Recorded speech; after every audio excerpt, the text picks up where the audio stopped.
Morning students, today we'll start with the graphical representation of motion.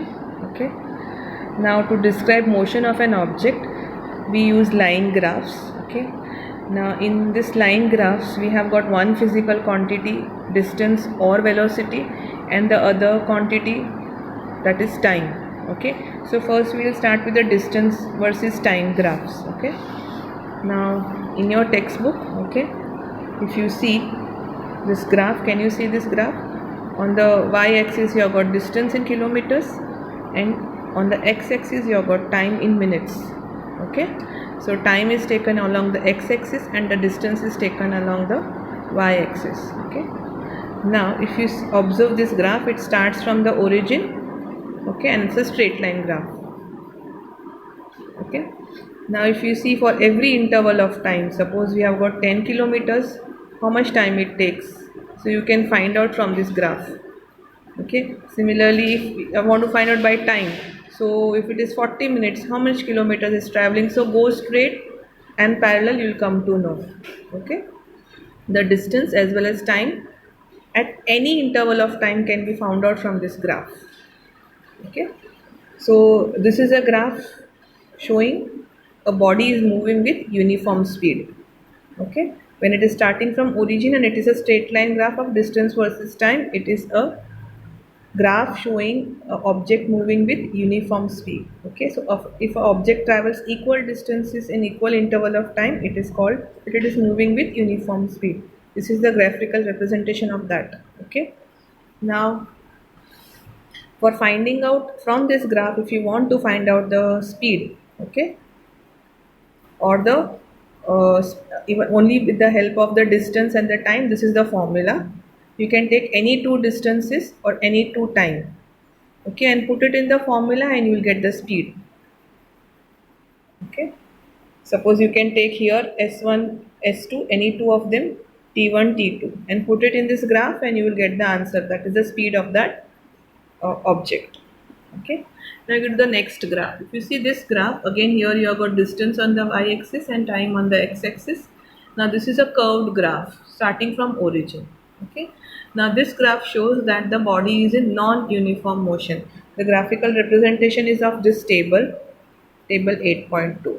Okay, so 0, this is the graph they have plotted. They have taken the readings and plotted this graph. Okay, here you can see that there is no uniformity.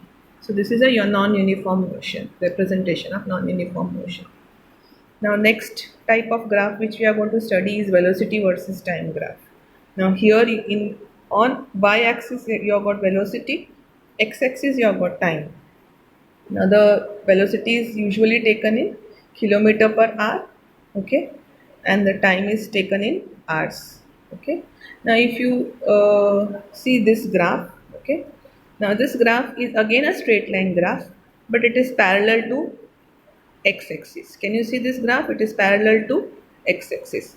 Now what does this suggest? Okay, now here it suggests that the object moves at a uniform velocity, then the height of its velocity time graph will not change.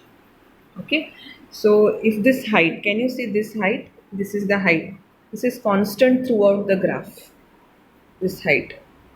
So whenever this height is constant, that means it is moving with uniform velocity. Okay, now here the velocity is 40 km per hour. You can see this. This is 40 km in 1 hour. Okay, every hour it will be 40 km. You can take any of the readings. Okay, now here again, if you want to find out the distance covered, there is a formula, that is AC multiplied by CD. Okay, now if you come to the graph, this is the AC and this is CD. So when you multiply these two, okay, you will get the distance, how much distance is covered. Okay, okay, now turn the page.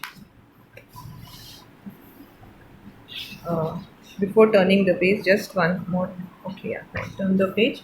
Now here you can see again there is another graph of velocity versus time, but this graph is again a straight line graph, but it is starting from origin.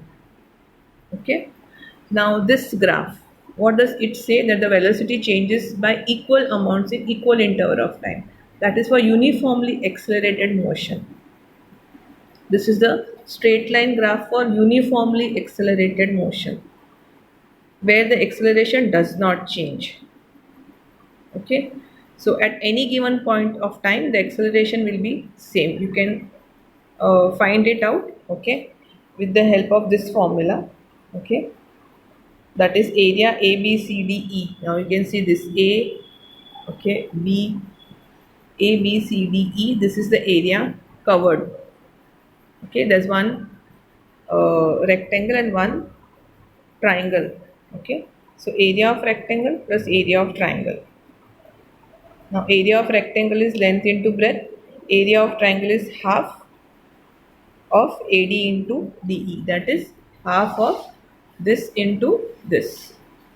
This is the formula for base into altitude. If I hope you remember the formula of area of triangle, half base into altitude, and this is length into breadth. Okay, that is what is given here. Now, for non-uniform accelerated motion, you have got two graphs. Again, here you have got velocity time, velocity time. You can see the slope going down. So straight line graph, but going down. Here, this is zigzag graph. Both these show non-uniformly accelerated motion, but this shows retarded acceleration. This shows the retarded acceleration. Okay, so 8.7a velocity versus time graph that represent the motion of an object whose velocity is decreasing with time, while 8.7b velocity time graph representing non-uniform motion with variation of velocity. There is no fixed velocity here. Okay, now with that we complete the graphical representation. Okay, thank you.